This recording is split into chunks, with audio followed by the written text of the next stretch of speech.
It's been a crazy week at the music space station. I'm about to land on an exoplanet, but I thought I'd take a few minutes to explore with you guys how to rotate basic chords in order to get the most out of them. Knowing how to use inversions can add so much drama and emotion to your music, since you're going to be exploiting all the possible facets of the harmony. In this video, we're going to take the major chord, the minor chord, and the seventh chord, and we will dissect every possible inversion of these chords, trying to establish some stereotypical emotional associations. Of course, these will be somewhat subjective, but I think there are some generalities to be found here. Let's jump right in.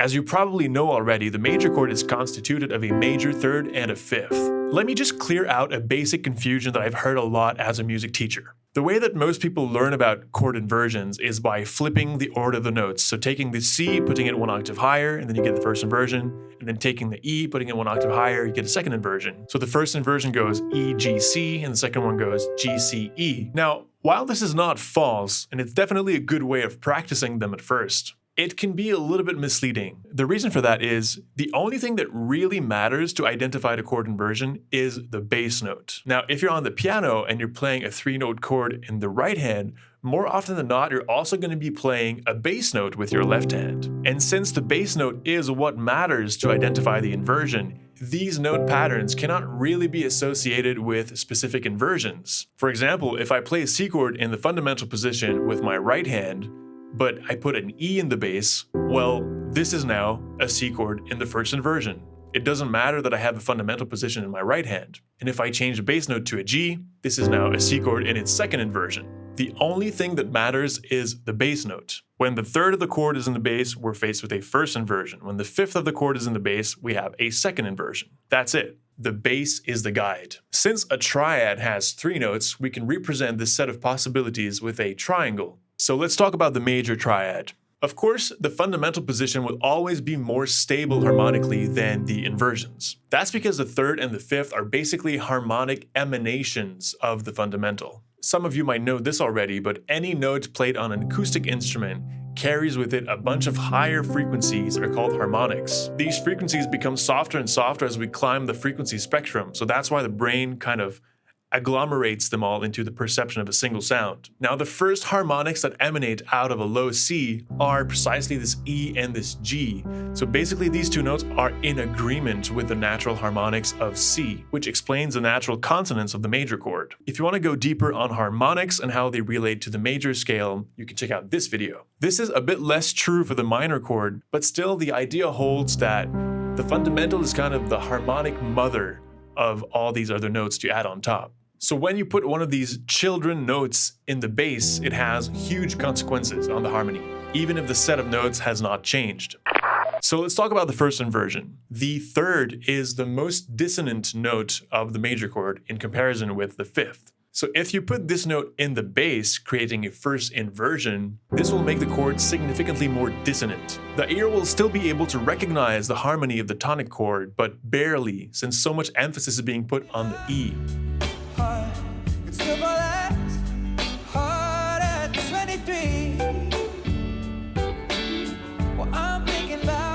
In fact, a C chord based on E will have a lot in common with the third degree of the scale, E minor, which is a quite dark and dramatic chord. A C chord in the first inversion can very easily be defeated and slip on the B, creating an E minor chord.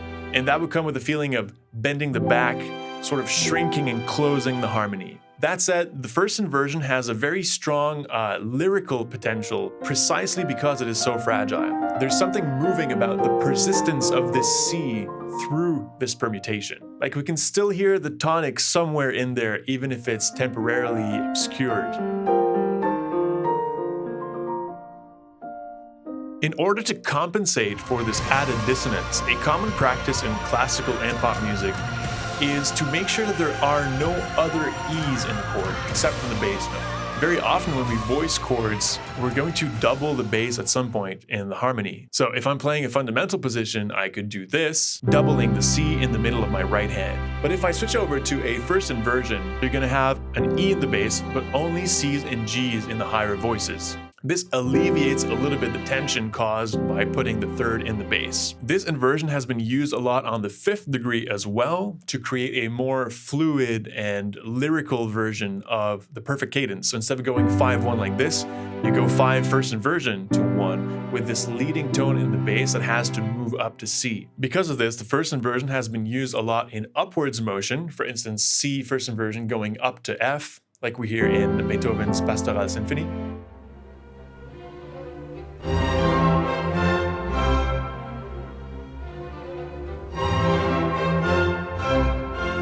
Since this unstable third will tend to resolve a half step higher on F, sort of falling into F's orbit. So the direction of motion I put in the graph is really just the archetypal resolution, the thing we get most often. Of course, it's music, you can go wherever you want. A classic example is Landslide by Fleetwood Mac, where it just goes in both directions. The second inversion, historically, has had a very specific meaning, that of preparation of the dominant, of the 5th degree. You see, it's very common in all kinds of music to suspend the dominant chord by just raising this third one note higher. In a chord chart, we would call this G sus4. Now, what happens if you decide to suspend both the third and the 5th one note higher? Basically, what you get is a C chord in its second inversion. And then you have a choice. You can resolve both at the same time. You can resolve the E first and then the C, or you can resolve the C first and then the E. And so people have started to understand this C chord in its second inversion as a mere preparation of the true dominant chord. And some theorists have started saying, well, actually, this is not even a tonic chord anymore. Really, it's a dominant chord in the making, which is kind of far-fetched, but also has some truth to it. Used in this context, the tonic chord in the second inversion kind of holds a promise, that of a resolution on the dominant, which itself holds a promise of resolution on the tonic. So promises everywhere, which may or may not come true. As a result, it's a chord that is quite stately, dignified, but also optimistic since it's pointing at a major resolution.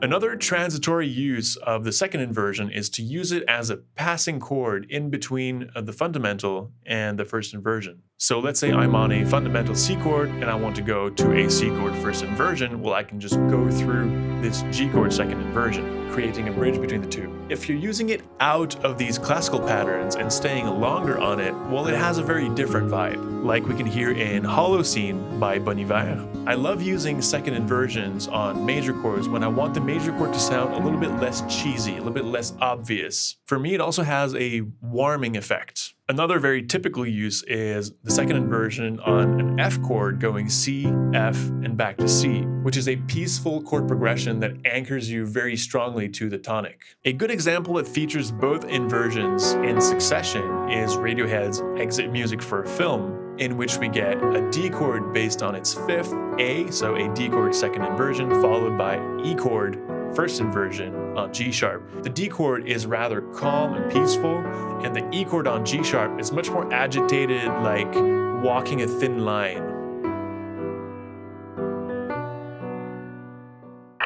Now let's have a look at the minor chord and how its inversions will have completely different effects. First of all, the minor third has a much more complex frequency ratio to the fundamental than its major counterpart. This is why we perceive it as being more dark, closed, dissonant, also centuries of brainwash. But if we put this chord in its first inversion with a strong E flat in the bass, well, now the intervals of the chord become very different. In fact, this makes the chord more consonant since now we have a major sixth and a major third. This is why it will have a very different impact compared to the major chord in the first inversion, which is made up of a minor third and minor sixth. Rather than being unstable, this chord for me is just fucking epic. It doesn't matter if you approach it from below or from above. When you land on it, it's going to be pretty stable and super cathartic. Just like having an army of monks singing with you. Particularly in this downwards motion, it can be a symbol of hitting rock bottom, after which you can start climbing your way back up from the abyss.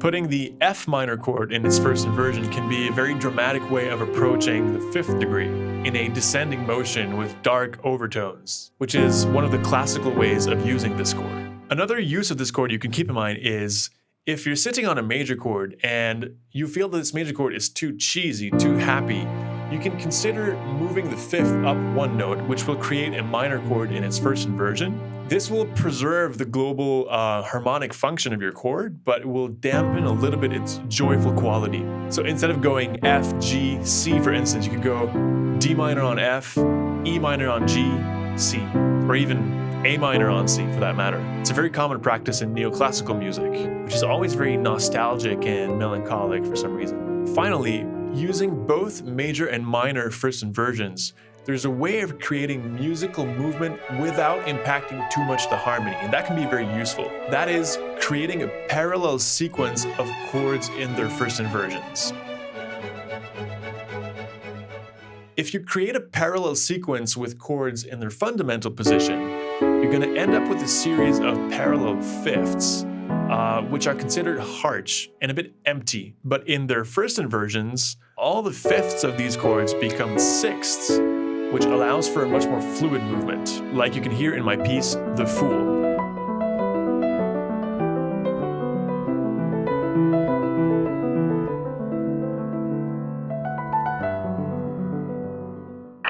So it doesn't really matter whether you're in major or in minor. The second inversion has always been used as a double suspension of the dominant chord, like we talked about earlier, so no major differences there. One thing I can say though is, since the promise held by this double suspension is now the promise of a minor resolution, I would associate it still with dignity and stateliness, but also maybe the resilience of accepting bad news and just getting on with it. It has a feeling of destiny knocking on the door. In this case, if you resolve the C before you resolve the E flat, you're going to get an augmented chord, which was a favorite of Chopin, perfectly capturing his twisted and tormented romantic sensibility. The second inversion in minor can also be used as a transition chord, for instance going from C to E minor on B, going down to A minor, or going down from F to A minor on E to D minor, and then back up. In this case, it helps emphasize the vocal melody that we hear on top, which is a doubling of the bass line. Okay, so now let's talk about tetrads, which is the fancy word for a 4-note chord. Since a 7th chord has 4 notes, there would be 4 possible versions of these chords, or a fundamental position with 3 inversions. And we're going to use the square here for representation. We'll also use G7 as our main chord to analyze because that would be the dominant in C major. When you take a dominant chord and put it in first inversion, it highly suggests an upwards motion because it's going to be based on the leading tone, which needs to resolve up a half step on C. For this reason, it contains a lot of energy, excitement, instability.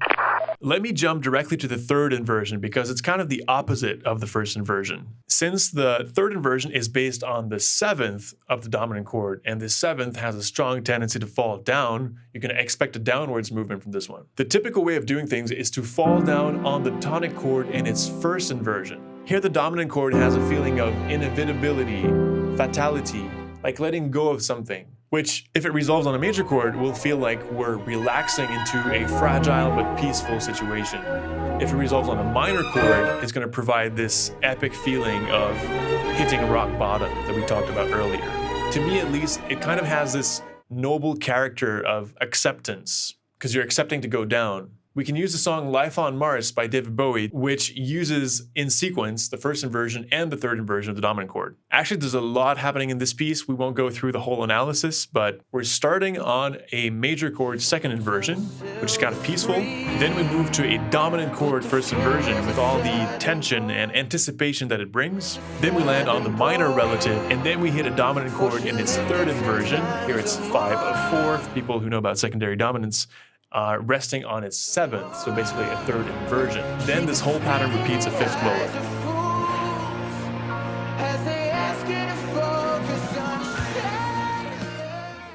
The second inversion, since it doesn't carry with it any clear direction of resolution, is a bit less decisive. To me, it's a more pacified version of the dominant chord, keeping some of the warmth that we have associated with standing on its 5th. You'll often hear this one as a transition between C and A minor, so as a transitory 5 of 6. We could even repeat this pattern, keep going with a transitory 5 of 4, so C7 on G, which is a very common progression in gospel music.